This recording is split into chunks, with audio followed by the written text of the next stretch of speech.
Welcome to the room. Welcome to the room. Hi, I had to move the studio upstairs because the basement flooded. And the basement didn't only flood once, it flooded twice. The beauties of home ownership. And that's what I'm starting to figure out. Not only about Michigan and basements, but about home ownership in general. If you happen to qualify for a home loan and purchase a home, you go into this place called homeownership, where you're responsible for anything that breaks. I'm back on the SM7B. That's what this microphone is. This is the microphone that you will see on the Joe Rogans. Some people have, what is this mic that I got? I got an RE30 or some shit. I don't know. I have multiple microphones at this point. But yeah, so shit flooded. This camera broke in the flood. And I have to get this fixed. But I'm going to do a brief meditation on the idea of things going your way. And my fiance said something along the lines, like right around the time we moved into this house, she said something along the lines of, I make plans and those plans go my way. And when she said that, I looked at her and I said, not always. And life, for me at least, has been me making all of these plans and them not going my way. And that's the thing about my personality is for the longest time, I've had this obsessive tendency to want to control the environment around me and for things to go my way. And it caused a lot of anxiety, especially I remember in 2006, one of my ex-bandmates jokingly referred to me as anxiety man. But this is before I got my diagnosis, my generalized anxiety diagnosis. And this is before I was medicated for depression and anxiety. So it's wild that someone that wasn't even me could identify what was going on with me. It was this need for everything to be in its place and for everything to be in order, or else, and for everything to go my way, or else I would totally freak out. And this is the thing. This is the funny thing about all of that, is that nothing ended up being in its place, and nothing ended up being in order, and nothing ended up being the way I wanted it to be. And that has been in perpetuity for my entire life. So imagine being a person that wants things to be neat and tidy, and you want to have control over things, and you are thrust into this world where you lack that control completely. It can just make you an insanely anxious person. The anxiety also stems from my dad being mean to me when I was a kid and all that and stuff. So there's constantly on guard. So I'm constantly on guard, like I'm being chased by a lion, mixed with this obsessive tendency for everything to be in order. But then you're faced with life and there is no order. It's fucking chaos. You make plans like to go to Europe and to go to Sicily. This is what actually happened. We made plans to go to Europe and we made plans to go to Sicily. And we spent a lot of money a long time ago. Before everything went to hell, we had a little bit of money. We bought non-refundable tickets. Why would we need a refund? It isn't like the candle business is going to take a shit, but it did. That's the thing, is you think things are going to go a certain way. We're going to be doing this candle thing for decades. Or for the foreseeable future. I don't know if you know, but my girlfriend and I, she had this candle company and I was her employee. And for the last 2 years, that's why we were even able to get this house. Etsy changed their terms of services. And overnight, we weren't allowed to make candles with Snoop Dogg's face. We weren't allowed to make candles with Harry Styles' face. We weren't allowed to make candles with Taylor Swift, Dolly Parton, WWE characters, Harry Potter, you name it. Any sort of, what did they call it? Intellectual property that we didn't own, we couldn't make parody art of. So the six-figure candle company that we were doing for the last 2 years went bye-bye. But that all goes back to the chaos that is life. And if you make plans, they're going to get fucked up. And that's why when Allie, my fiance, told me, I make plans and things go the way they're supposed to go. She actually said that. I said, famous last words. And those weren't her last words. She still exists. She's still alive. She is going to Lowe's or Home Depot right now or something. But that is a statement that I knew she would regret. And I didn't know at what point she would regret that statement. But she very soon regretted that statement because these were our plans. Move into this house. Well, first of all, we were approved. Moved into the house. Got an inspection. And they said everything's okay. Well, guess what? Things don't go according to plan. Sump pump failed. Basement flooded. Plumbing failed. Basement flooded. All within the first 2 months. Camera busted. Flight to Sicily canceled. So what do? What did my fiance do? Bless her heart, she's learning. She hasn't been just pummeled to having to accept that you have no control like myself. And some days I still have a hard time accepting that I have no control and all this shit is chaos. You make plans, they're not going to go the way you want them to go. And that's just life. But back to the Italy thing. What does my fiance do? Floods, insurance companies, flights getting canceled. We're stuck in North Carolina. And she starts freaking out. Did I do something wrong in my life to where the universe is singling me out and just attacking me with all of these things that are happening to me? Like the universe singled her out, and that's why our basement flooded. That's why, like, it was some sort of karmic retribution by the universe. That's why our flight got canceled. And I had to, I don't know, she got so fucking bent out of shape about all of this shit.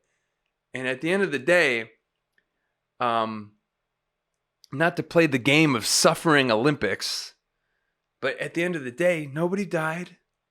Nobody lost a limb. No one got hit by a bus. And, you know, I'm trying to tell her, I'm like, these aren't cataclysmic occurrences. These are inconveniences. And life, that's all life is having to jump through hoops in order to navigate these inconveniences. And unfortunately, I don't know, at 42 years old, that's just the way it is. You are going to be perpetually inconvenienced. And that's okay. Whether you're stuck in traffic, you're being inconvenienced. Whether you're in line at Target and the employee is new and they're very slow, you're being inconvenienced. But you make plans to go to Sicily and you're in Italy. Like, granted, we were in Rome, but we just didn't get to go to Sicily. Big fucking deal. We still were in a foreign country, which I'm going to talk on that a little bit soon. The fact of the matter is, and all I'm trying to illustrate with my words is we don't have any fucking control. We're going to be perpetually inconvenienced and things are never going to go the way we want them to. And that's why you need to almost expect that. And that way, when things go the way they're supposed to go, you can be pleasantly surprised, you know? I got these shows coming up. I'm going to the Pacific Northwest. I'm playing in Reno. And, you know, the show has already been flip-flopped and canceled and moved like 3 times. The show I was supposed to play Saturday ended up being on Friday, and the show I'm actually playing on Saturday was initially the Friday show. Things get flip-flopped. So at this point, I feel like you just have to, and my brother told me this one time. My brother said, you just gotta ride the roller coaster, man. And I thought that was some like fucking Spicoli shit. I'm just like, whatever, dude. I want things to go the way that I want them to go. If I make a plan to go to California and take over the world with my silly amalgamation of rock and funk and punk rock, I want that to happen. And I was telling this dude at my work the other day, you know what would have been much more enjoyable is if I just said, hey, I'm going to do this thing and it's going to be an adventure and we'll see what happens. You know? And then I probably would have had a good time. I probably would have been like, hey, I'm at the House of Blues. This is pretty cool. Or, hey, I'm at the Whiskey A Go-Go playing with HR from Bad Brains. This is pretty cool. But instead, I was like, in that moment, I was like, my back hurts, or I have to carry all these merch boxes upstairs, or I have to drive here the next day. You know? Why come I'm not more successful? Why am I riding the bench? Just like Allie, when we were in Europe, she's like, why come we're not in Sicily? Shit happens. We're in Rome. Let's walk around. You know, the first fucking 48 hours of that trip, we just spent pissed off. And lo and behold, at the end of the trip, they fucked up our flight again. And we almost were like stuck in Europe. And she spent the last day of that trip on the phone screaming at people. Granted, she did file a complaint with the Better Business Bureau and got an Expedia refund for thousands of dollars because she's a go-getter. But the initial reaction to the inconvenience, that initial reaction, we need to, as human beings, we need to like chill on that initial reaction. That things aren't going my way, I'm going to kick and scream and be pissed off. If you're going to do that, you're going to be doing it a lot in this life. So just expect to be inconvenienced. And then when it happens, you'll be like, oh, this is just the adventure I'm on right now. You know? Expect for things to not go your way. You can put in the effort. You can prepare. You can make all the right phone calls, book all the right plane tickets, and shit is still going to get fucked up. And that's what insurance is for. All these bands that dump all of their shit in a van and then they get their fucking van stolen or they get robbed and they're like, put up a GoFundMe. They're like, we didn't think this would happen. Dog, if you're a business owner and you're driving around with a bunch of expensive construction equipment, let's say, and even if you get one of those padlock locks on your van, someone's going to fucking look at your van, and especially if it has letters on it, it says Carter's Plumbing or some shit. You're going to get targeted. They're going to get you.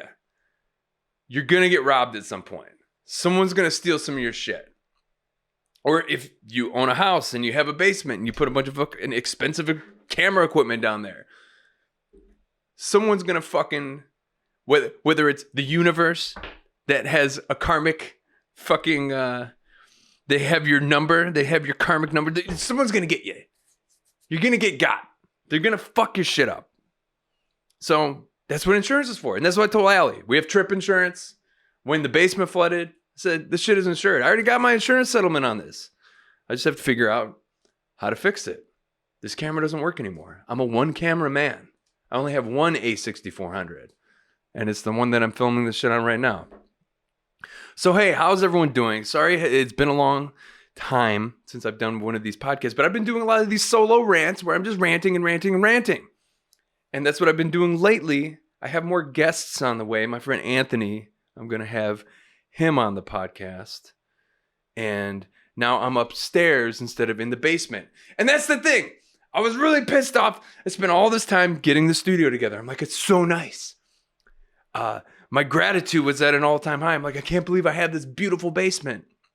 I have this beautiful basement and I can stretch out my arms and I can fly and I can make all of this content and it's going to be great. And yeah, it flooded. Our sump pump failed and it flooded. And then, and then the fucking plumbing failed and it flooded again. So it flooded twice in 2 months. And some of my shit broke. And I had to move everything upstairs.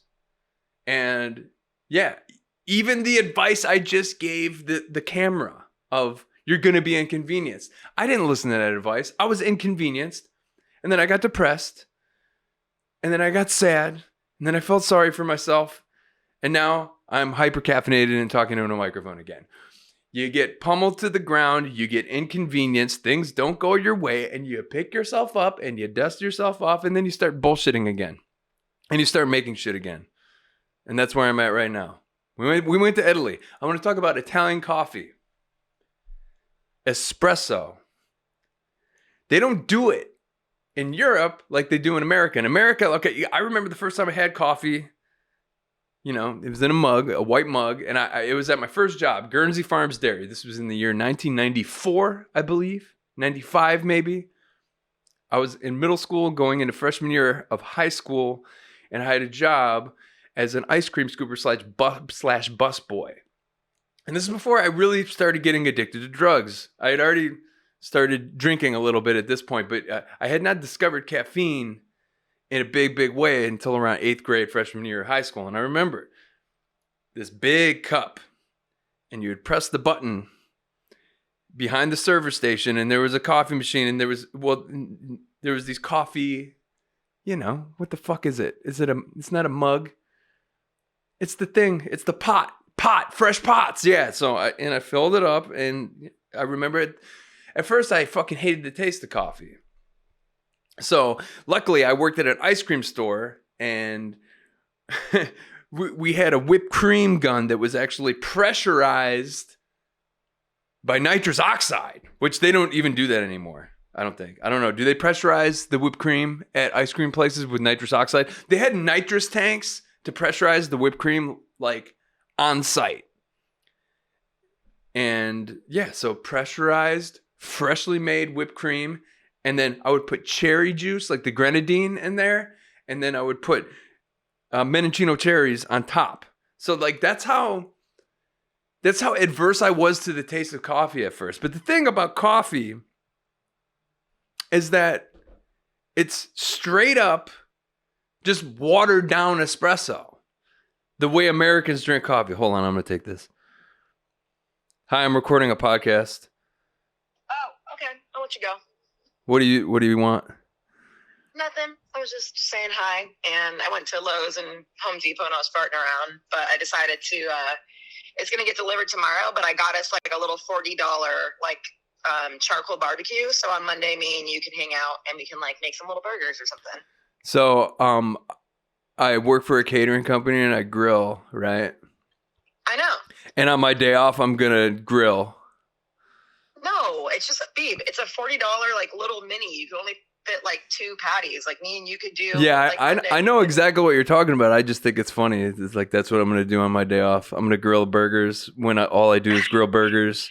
You act like me, who doesn't even eat burgers, is going to be like, man, the grill. Like, it's like 5 inches big. I just think it'd be cute if we hang out in the backyard and set up the hammock and like, we can make a veggie patty. You know how many burgers I cooked this week? No. Hundreds. You know how many kids I fed yesterday? Hundreds. 500. Look at you, feeding the children. Well, also, you know, I'm fully capable of flipping a burger on a tiny grill. I'm not even contesting you on the purchase of a charcoal grill, because it would be nice to own something like that. It smells good. But what I'm describing to you is the irony that I work at a catering company that we grill off hundreds of burgers a day. And that's what I'm going to be doing on my day off on a holiday. Babe, it is funny. I don't know. Is it funny? Is it ironic? I'm telling the internet about our Italy story. Well, you know, it's ironic that I work in an Italian restaurant and then we went to Italy. Yeah, so look at us go. Like, even on our hard-earned time off, we're spending time in places that mirror what we do when we're working. Maybe we should just go to Mexico on Monday. Let's go to Mexico. I miss Mexico. I miss Mexico. All right, I'm going to keep ranting. All right, I'll be home in a bit. All right, I'll see you soon. Love you. Bye. Bye. Yeah, so anyway, coffee in America, it's Cafe Americano, whether or not you're in Mexico and whether in Europe. They call it Cafe Americano because Americans, for some reason, we like espresso with a bunch of fucking water in it, and we drink these big jugs of it. Well, in Europe, it's a little different. In Mexico, it's a little different. It's just cafe. It's espresso. Everyone just drinks espresso. You get a shot of espresso in a little tiny cup. You put your fucking pinky in the air like this. You dump a little bit of sugar in it and you just down it. You take a little break. You smoke a cigarette. In Europe, they love cigarettes. It's fucking wild. And you drink your espresso and it's on with the day. And let me just make a quick comparison. So we were in Italy for 10 days. You could go into any corner shop and there's no fucking Starbucks. It's just any corner shop has espresso machines. You walk up and you can order a double espresso. You get it in like less than a minute and you're already pounding caffeine, right? In America, you order a double espresso from Starbucks and then you walk to the end of their thing and you see that they have like 65 online orders. Sandwiches, egg bites, frappuccinos, these fucking milkshake drinks that are as big as your fucking head. This people spend $10 a day on a milkshake that has a tiny bit of coffee in it, and you're just waiting on 2 shots of espresso, and you're waiting fucking 25 minutes. Once again, you're inconvenienced, which you shouldn't be that mad about. But if it's the culture shift of being in Europe for 10 days and being able to get espresso like that. Drink 100 shots of espresso in 10 days, at least. Okay? And then you come back to the United States where everyone is just fucking mainlining milk, you know? And they're all sitting there waiting for their fucking milkshakes and their egg bites from Starbucks. And Starbucks is a fucking restaurant. It's an online restaurant at this point. It's not even a fucking coffee place because, like, most people are buying food there at this point. And sure, they're getting their coffee, but it's literally like 67 grams of sugar and 9 cups of milk in a giant, and then maybe like 2 shots of espresso in there. Just get the fucking espresso. Americans they got it backwards. You get a big fucking like coffee death milkshake, and then you get in your car and you drive 20 minutes to wherever you're going. And in Europe, everyone's, not to say smoking cigarettes is healthy, but everyone's fucking skinny over there. Smoking cigarettes, drinking their espresso, and then walking literally everywhere. We were getting 20,000 steps a day. And I know because I have one of these devices that counts steps. I've been obsessed with counting steps lately. And dog, it's like, there's a reason that people in Europe, even though they eat nothing but bread and cheese and pasta, all these motherfuckers are skinny because they're not drinking big fucking coffee milkshakes and they're walking like 10 miles a day. They're walking to work. They're walking to get their groceries. They're just walking. And that's the thing is the more you move your body, the more fit you're going to be. And if you're drinking just like 2 shots of espresso instead of a fucking 700 calorie Frappuccino Starbucks milkshake, you're going to be healthier. Even if you smoke cigarettes, I don't know. All these Europeans, man, they're just so sexy and so skinny and just sexy and European. And they're eating gelato and they're just eating bread and pasta and drinking wine, that they're walking. That's the X factor. They move their bodies more over there. And over here, you go to Starbucks and you have to wait 20 minutes to get a double shot of espresso. I even had to like pull a Karen move, like, excuse me, are you working on my double shot of it? And they were busy. It was in the morning. They were busy. But that's the thing about these poor Starbucks employees. They're literally, they could just be serving espresso. If Americans weren't so fucking extra, there would be coffee shops that just serve espresso. There would be a coffee shop in every corner that serves espresso, and it wouldn't be this giant chain that everyone like needs to go get their Starbucks. Yo, it's mid. The coffee is mid. And going from when I was a little kid and I had to put fucking a bunch of sugar and grenadine and whipped cream and cherries on top of these coffees, and I would have like 6 of them in a shift where I was bussing tables. There's nothing more delicious than, in fact, I want to go make one right now. Just a double shot of espresso. And you skip the sugar. Maybe put a little stevia in there. Stevia is good. Y'all like stevia? We should all just be drinking espresso. Think about it. We wouldn't be waiting in line at a drive-thru, be waiting 15 minutes to get a fucking coffee milkshake so we could sit at a cubicle for fucking 8 hours and just like be milked, full of milk to the brim. Yeah, so I don't know. Your eyes open a little bit when you go to different countries and you realize that in America, we spend most of our time in fucking cars and we spend most of our time fucking sitting, and the shit we put in our bodies is just this processed crap. And that's the other thing I read is in Europe. Like, why are Europeans so skinny? If all they do is eat meat and cheese and bread and pasta. And I guess the answer is it's less processed over there. I guess more of it is like fresh. So here we are in America drinking fucking coffee milkshakes and eating processed garbage all fucking day. And we wonder why we're unhealthy as fuck. We're drinking watered down coffee. You ever gone to the gas station and get some gas station coffee in a pot, brew a pot? It's like the most disgusting shit ever. Everyone should have an espresso machine. Put Starbucks out of business. No more milkshakes. Everyone should buy an espresso machine if you can afford it, and you buy espresso beans and you keep them in your goddamn refrigerator.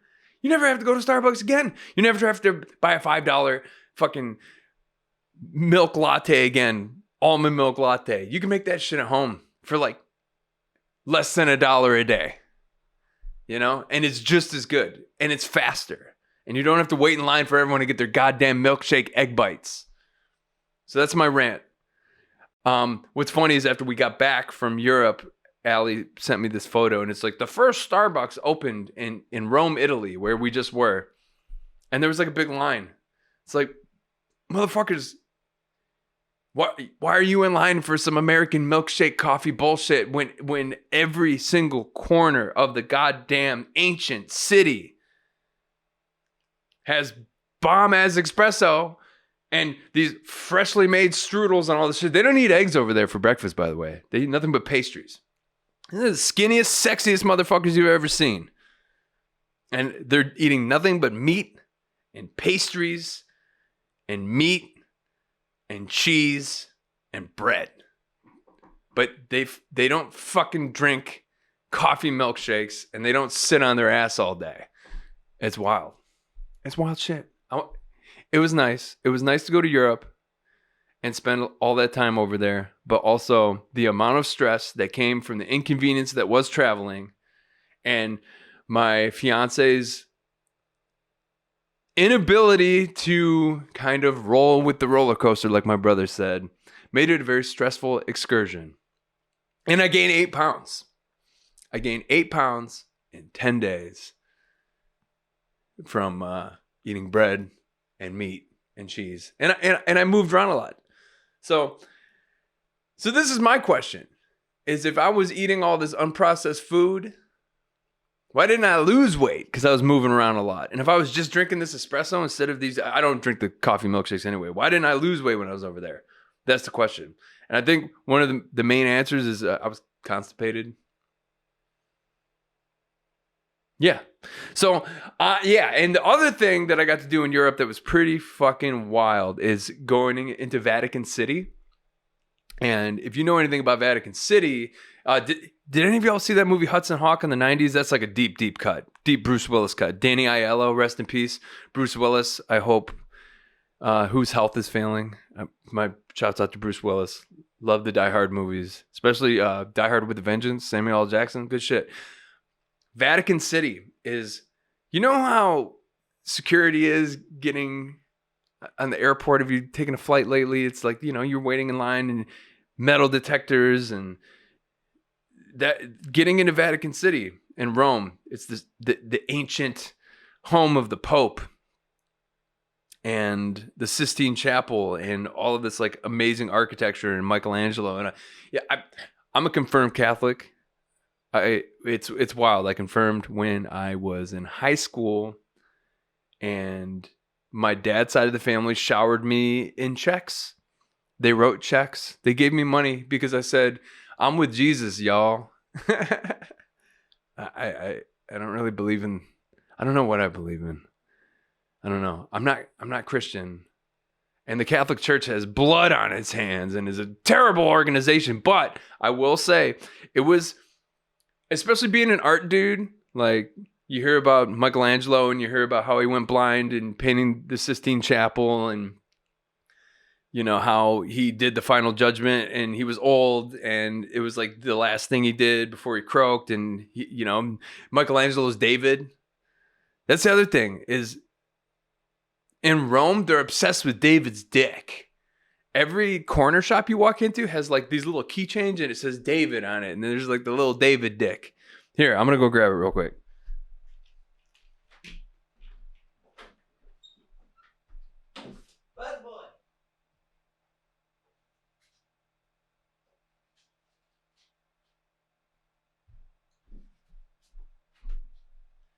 Yeah, I'm gonna block this out, but this is like the fridge magnet, right?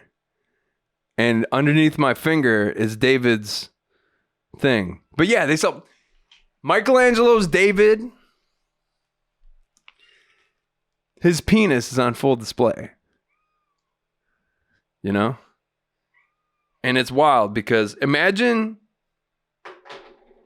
you're some dude and it's ancient times, and one of the most famous artists of your time is like, okay, pose naked, and I'm going to sculpt this sculpture out of granite of you standing there naked, and it becomes one of the most famous statues in the history of mankind. And then next thing you know, your piece is forever immortalized as like a tourist trinket that's available for sale in every corner store in the city of Rome. And just imagine your tiny little piece is immortalized and on people's fridges all over the world. Just because some famous artist dude is like stand naked and I'm just going to sculpt this sculpture of you. So, but then as my question is David, did he stand there and did Michelangelo sculpt the actual person? Or is David some sort of biblical figure, right? Does anyone know this? Tell me in the comments. So maybe David didn't actually stand there. Maybe this was a fictional guy that Michelangelo is just like, okay, this is a biblical figure and I'm going to carve this biblical figure out of stone. And did Michelangelo have any, I don't think, did Michelangelo have any idea that David's piece, his dongle, his schling, his berries and twig would literally become fridge magnets and postcards for anyone that visits the city of Rome? So that's a thought I had. Like, just imagine imagine Neil Patterson's tiny little piece is immortalized and put on people's fridges for centuries. It's not going to happen, but that would be something, wouldn't it? And my other question, I have to look this up. Was David standing there while Michelangelo sculpted that? I doubt it. I think David was some sort of biblical figure. Number 3, the Sistine Chapel. They make you shut the fuck up. There are Vatican City employees, which are like a police force. And once you enter the Sistine Chapel, which is packed, by the way, with tourists. There was thousands of people walking through there. It was like being at a rock concert, like hey, a you big made it to rock the concert, end. like you're What'd you seeing think? Slayer or something. And it was just something else. Like the art was amazing. It's beautiful. It's the fact that Michelangelo, like painting was something that the church had to convince him to do. They're like, hey, you're this world famous sculptor. We need you to paint the inside of the Sistine Chapel, which is this really important Catholic church inside the Vatican City. And Michelangelo's like, oh, painting? That's some peasant shit. And from my understanding, at least what I gathered from the tour that we took, is that the Sistine Chapel was one of his first times painting. And it's like, imagine being that talented. You know, people talk about talent these days. They're like, he's really talented. And then people go sing on American Idol or some shit. Imagine being so talented that you're the world's most famous sculptor and the church is like, dog, we want you to paint the inside of this chapel. And you're like, eh. And they're like, we're going to give you a fuckload of money. And then you're like, okay, I guess I'll try painting. And then his attempt at painting is the Sistine Chapel. And that's fucking mind blowing. People, I don't know. People talk about being prolific artists and their output and grind. And people say like, yo, Frank Zappa had 78 albums. Frank Zappa's a genius. Neo, just a compositional genius. Neo composer that used a rock band as an orchestra. But think about Michelangelo, dude. Think about this motherfucker that thought painting was some peasant shit until the Catholic Church offered him enough money for him to be like, I guess I'll try. I guess I'll fucking lower myself to doing some of this peasant shit. And then the Sistine Chapel. That's like, according to the tour we took, that was the succession of events. Hey, Michelangelo, you're great at making dongs out of granite. Why don't you try this peasant ass painting shit? And he's like, we're going to pay you a fuckload of money. Okay, I guess I'll make one of the most iconic, celebrated, worshipped, sacred pieces of art ever to exist. And that was like a step down for Homeboy. Oh, man. And that was what was unreal. The Catholic Church's blood is on its hands. Like it's a hypocritical institution. There's a lot of dark shit. There's a lot of cover-ups. There's a lot of money. It's kind of a scary place to be in when you know what it represents and you know how, I mean, it's like imagine there was a fucking Scientology city that was guarded by a police force that you had to go through metal detectors to get into. I mean, Scientology, they got that shit pretty locked down, but this is like a whole fucking city in Rome that is like a fortified fortress covered by a giant fucking wall that you have to show your passport and you have to get in through security, and just so you could ogle at some naked sculptures and some Michelangelo paintings.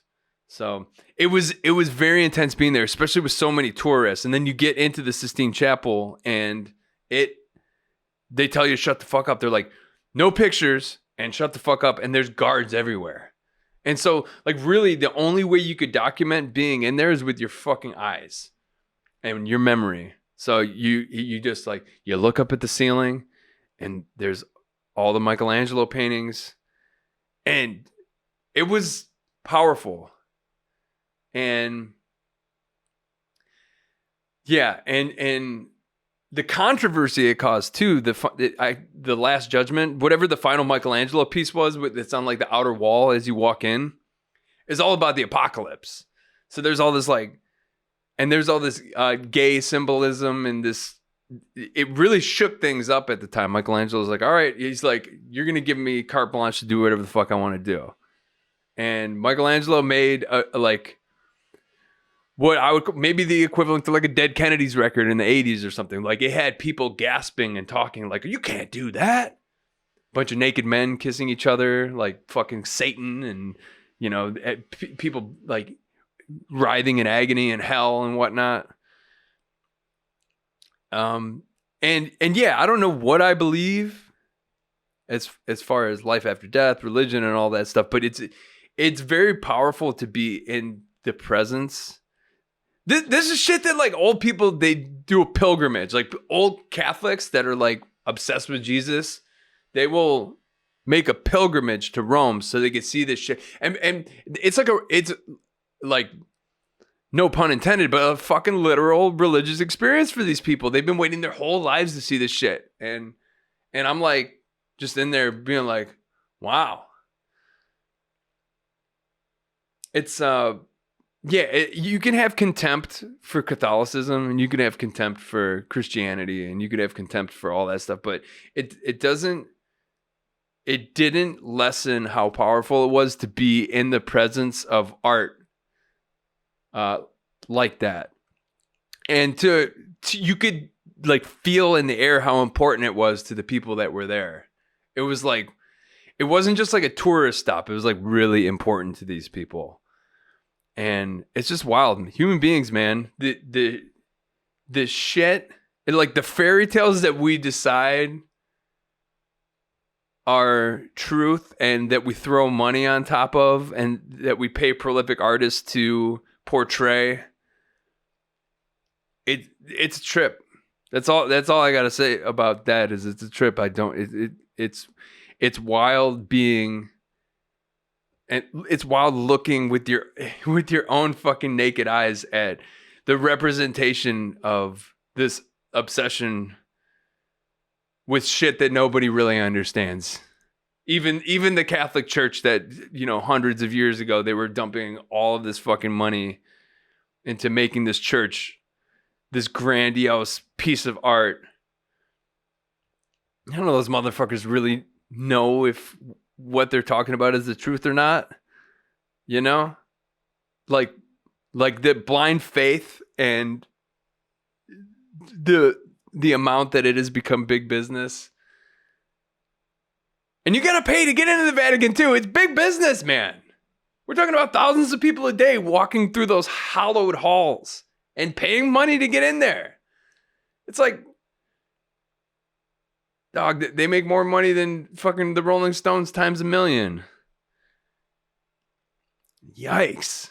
It's fucking creepy and crazy. But at the end of the day, if you go to Rome, you're going to see David's piece in every gift shop and fridge magnets, keychains, postcards, calendars, David's piece. The real David or Michelangelo's idea of what David is or was. The fact is this guy carved a dong out of stone, and now it's a trinket to be purchased at every single fucking gift shop in the entire city of Rome. Some imaginary dude's piece. And that's wild. So, in conclusion, I'm going to go to the gym and exercise because I gained a bunch of weight from eating like a fat American. So, do yourself a favor. If you're a milkshake coffee drinker and you got to have your Frappuccino, try some espresso. Just drink some espresso. You're going to get the same boost. And it's not going to be 800 calories. Try walking every day. It's good for you. It's good for your brain. It gives you time to think. Maybe listen to a podcast. Go for a walk. It's starting to get nice out. Breathe the air. Look at the squirrels. And if you get a chance, go see some of that weird Catholic shit in person. It might make you think. And also, if you ever go to Rome, pick yourself up some fucking trinkets with David's dong on it. And in conclusion, I guess we can all hope that whether or not we're some sort of biblical figure or whether or not we're just some fucking dickhead that works at a catering company, just conceptualize the idea of your dong being immortalized for people to buy trinkets to put on their fridge of your dong. It's just a funny concept to me. All right. So this is a podcast. Things aren't going to go your way. I'm trying to wrap this shit up. Like, what did I talk about? Things aren't going to go your way. It's chaos. You're going to be inconvenienced. Drink regular ass coffee. Don't, get an espresso machine. Fuck Starbucks. Stop giving your money to Starbucks. And if you do go to Starbucks, you're going to be inconvenienced. You're going to wait. You're going to sit there for 20 minutes to get your double espresso because everyone has to have their milkshake drinks and their egg bites. This is just the way it is. If you buy a house, it's going to flood. If you buy a van, it's going to get broken into. If you go on tour with your band, someone's going to steal your shit. Get insurance. And even if you get insurance, making insurance claims, you have to fucking wait around. It's a rigmarole. It's some bullshit. Oh, also, yeah, check me out in the Pacific Northwest this week, Wednesday, June 1st. I will be in Reno, Nevada. Thursday, June 1st, Reno, Nevada. Friday, June 2nd, I will be in Mosier, Oregon with SUMPP. And Saturday, June 3rd, I will be at Bridge City Sessions performing as SUMPP in Portland, Oregon.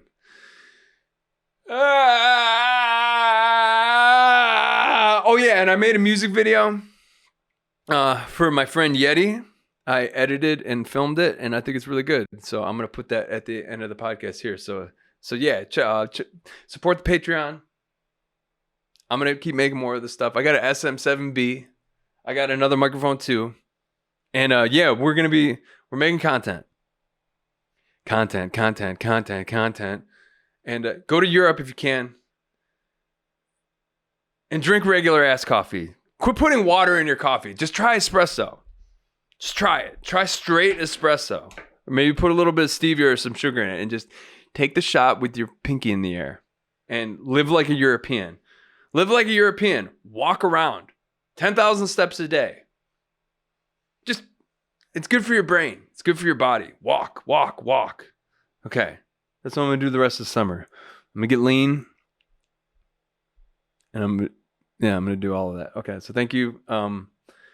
If you listen to this rant, I appreciate you. And it feels good to talk. Things aren't going to go your way, but don't be obsessive about controlling everything. You're going to be fine. We're going to be fine. We're either going to be fine or we're going to be driving our car and it's going to go off a cliff. Either way, try to enjoy these moments that we have on this planet. I love you. And I'll see you soon. Okay. Goodbye. Sign up for the $5 tier on Patreon. $5 and up, you get to see everything we do as we're doing it. Be a part of this community and help this shit get made. So that's my spiel. Sign up for the Patreon and see you in the next video.